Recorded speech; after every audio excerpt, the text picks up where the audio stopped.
2.853 km².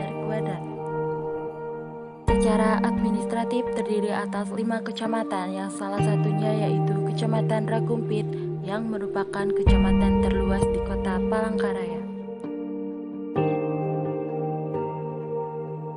Kecamatan Ragumpit memiliki 7 kelurahan, yaitu salah satunya Kelurahan Petuk Barunai. Akses menuju Kelurahan Petuk Barunai dimulai dengan jalur darat sejauh 75 km dari Kota Palangkaraya menuju Pelabuhan Takaras.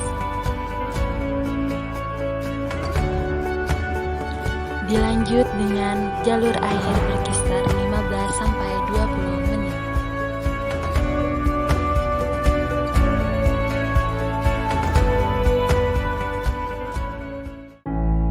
Kelurahan ini berbatasan dengan Kelurahan Bukit Suah, Panjehang, Kabupaten Pulang Pisau, dan Kabupaten Katingan.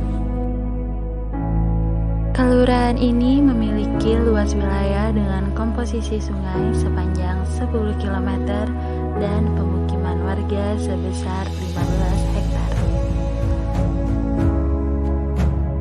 Kelurahan ini sebelumnya masuk ke dalam wilayah Kelurahan Panjehang, sehingga pada tahun 1980 dilakukanlah pemekaran sehingga terbentuknya Kelurahan Petuk Barunai. Kelurahan Petuk Barunai memiliki masyarakat yang ramah dan terbuka. Kelurahan ini didominasi dengan penduduk beragama Kristen yang hidup berdampingan dengan agama lain, yaitu agama Islam dan agama Hindu Kahari. Sebagian masyarakat di Kelurahan Petuk Barunai bermata pencaharian sebagai nelayan dan tambang emas. Kelurahan ini memiliki 2 tempat pendidikan, yaitu PAUD Eka Sinta dan SDN 1 Petuk Barunai. Di kelurahan ini juga memiliki tiang bendera bersejarah yang sudah berdiri dari tahun 1930.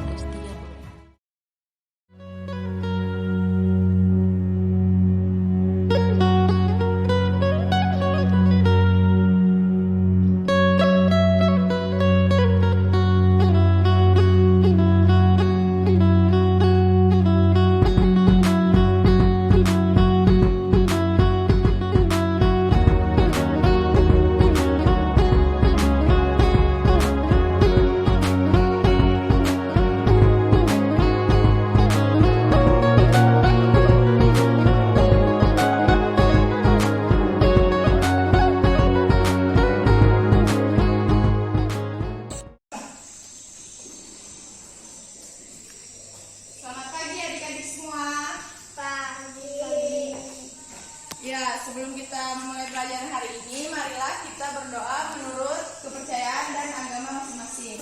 Berdoa dimulai. Baik, hari ini pelajaran kita adalah membaca dan menulis. Jadi di sini siapa yang sudah bisa membaca? Angkat tangan.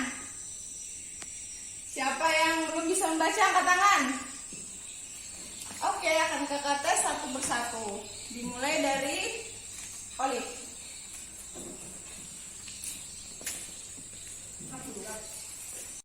Nah, untuk Olive, ini bacanya apa, Olive?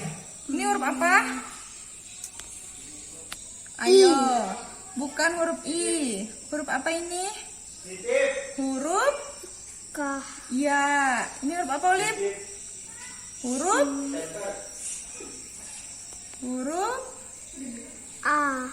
Huruf U. I. Ini huruf apa, Olive? Huruf B.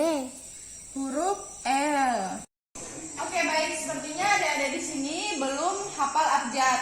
Hari ini kita akan melafalkan abjad dulu ya. Sudah siap semua? Siap. Oke, sekarang kakak tanya sama Lolita. Ini huruf apa? Huruf I. Ini huruf apa? Ini huruf apa, Lolita? Huruf K.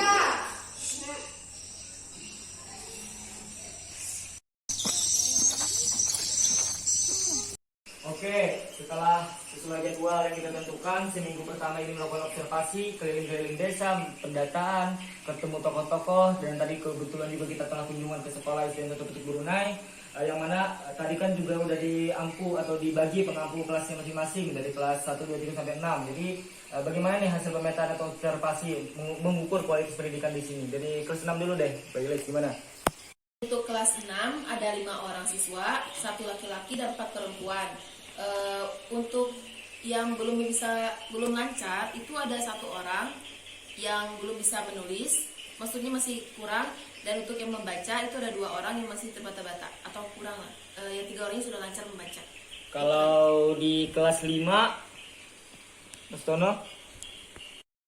Baik, ya di kelas 5 ada 4 orang siswa, ada 1 perempuan, 3 laki-laki, yang 2 masih kekurangan untuk menulis, belum bisa baca juga, belum lancar. Untuk yang 2 udah lancar. Hanya itu aja sih keluhannya Di kelas 5. ya. Kita lanjut ke kelas 4. Jadi dari hasil observasi tadi, di kelas 4 itu ada 6 siswa, 1 berkebutuhan khusus, dan yang 4 ini masih kurang lancar membaca dan menulis dan kurang mengenal abjad. Dan 1 siswa itu sudah lancar membaca dan menulisnya. Itu dia untuk kelas 4. Terus kalau untuk kelas 3 gimana? Selanjutnya berhubung aku pengampu dari kelas 3. Nah, di kelas 3 itu terdapat 6 orang, di mana ada 3 laki-laki dan 3 perempuan. Nah, dari 6 orang itu ada 4 orang yang memang masih kurang lancar menulis, membaca, dan menghitung. Ada 2 orang siswa yang sudah lancar membaca, menulis, dan berhitung. Nah, di mana dari 6 orang itu ada 1 anak yang memang berkebutuhan khusus. Itu aja dari kelas 3. Kalau untuk kelas 2? Baik, jadi untuk kelas 2 itu ada 4 siswa. Nah, 2 siswanya itu bisa membaca dan 2 siswa lagi tidak bisa membaca. Nah, kendalanya mungkin karena yang 2 siswa tadi belum bisa atau belum hafal abjad. Nah, 2-nya lagi tadi sudah hafal abjad. Jadi itulah kendala dan kelebihan dari kelas 2. Nah, untuk kelas 1? Ya, baik, untuk di kelas 1 itu terdapat 5 murid, ada 2 laki-laki dan 3 perempuan. Untuk di kelas itu ada 2 murid yang sudah bagus untuk abjadnya, untuk membaca juga mulai lancar.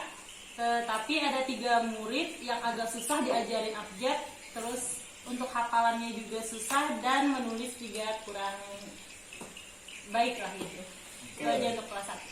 Nah, jadi terus kita udah lakukan observasi tadi ke kelas, sudah lihat data dan perkembangan serta kualitas masing-masing siswa. Terus gimana nih? Apa solusi yang kita bisa berikan di sini mumpung kita KKN di sini? Kira-kira apa nih yang kita bisa lakukan di sini mumpung ber-KKN di sini? Atau gini aja, karena tadi kebanyakan dari kelas masing-masing keluhannya itu banyak anak-anak yang belum bisa membaca di desa Burunai. Saran atau usul nih dari aku, kalau kita melaksanakan program kerja pemberantasan buta aksara. Pemberantasan buta aksara? Gimana tuh Mas programnya? Jadi gini, nanti kita itu melaksanakan bimbel seperti mengajar biasa di setiap kelas, tapi kita lebih fokus ke anak-anak yang tidak bisa membaca, supaya ketika kita meninggalkan tempat ini sekiranya ada peningkatan lah dari mereka, supaya mereka bisa membaca dan menulis. Nah, aku setuju tuh sama usulan Dian. Jadi setiap pengampu kelas nanti sambil melihat perkembangan dari siswanya dari setiap pertemuan. Oke, udah masuk 1 proker nih. Gimana? Setuju nggak untuk 1 proker ini? Setuju sih. Bagus prokernya, emang bagus. Mungkin maksudnya gini, proker pemberantasan buta aksara ini berhubung tadi kita menemuin fakta ada kelas 4, 5, bahkan 6 yang belum lancar membacanya. Jadi kita fokuskan untuk itu, titik beratkan untuk bagaimana mereka bisa lancar membaca, menghitung, dan menulis, supaya nanti ketika kita pulang mereka udah lancar dalam segala itu.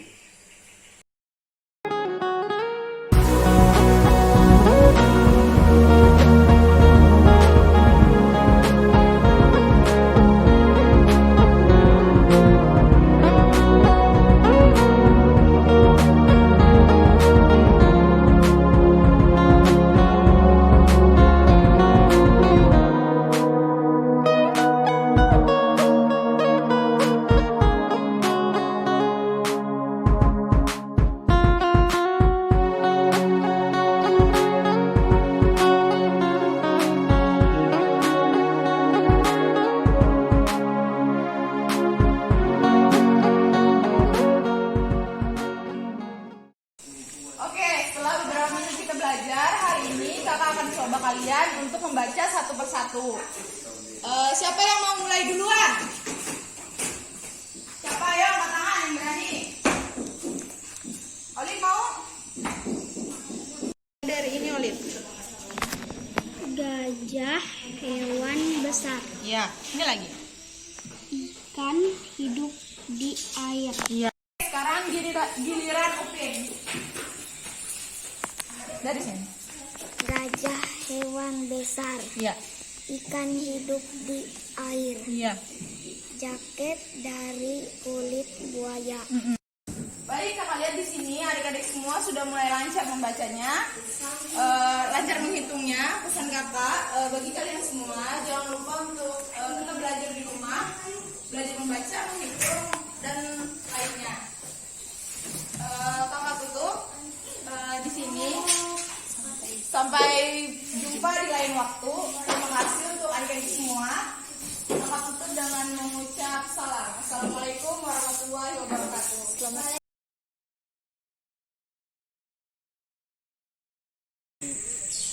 Selama pandemi ini kan mereka sekolah secara online, jadi pada kesempatan KKN yang ada, KKN kolaborasi sekarang itu, jadi anak-anak kayak PAUD, SD itu ada peningkatan loh, yang sebagian nggak bisa baca, jadi mereka bisa baca seperti kelas 1 kan baru masuk, jadi mereka belum pernah yaitu sekolah tatap muka.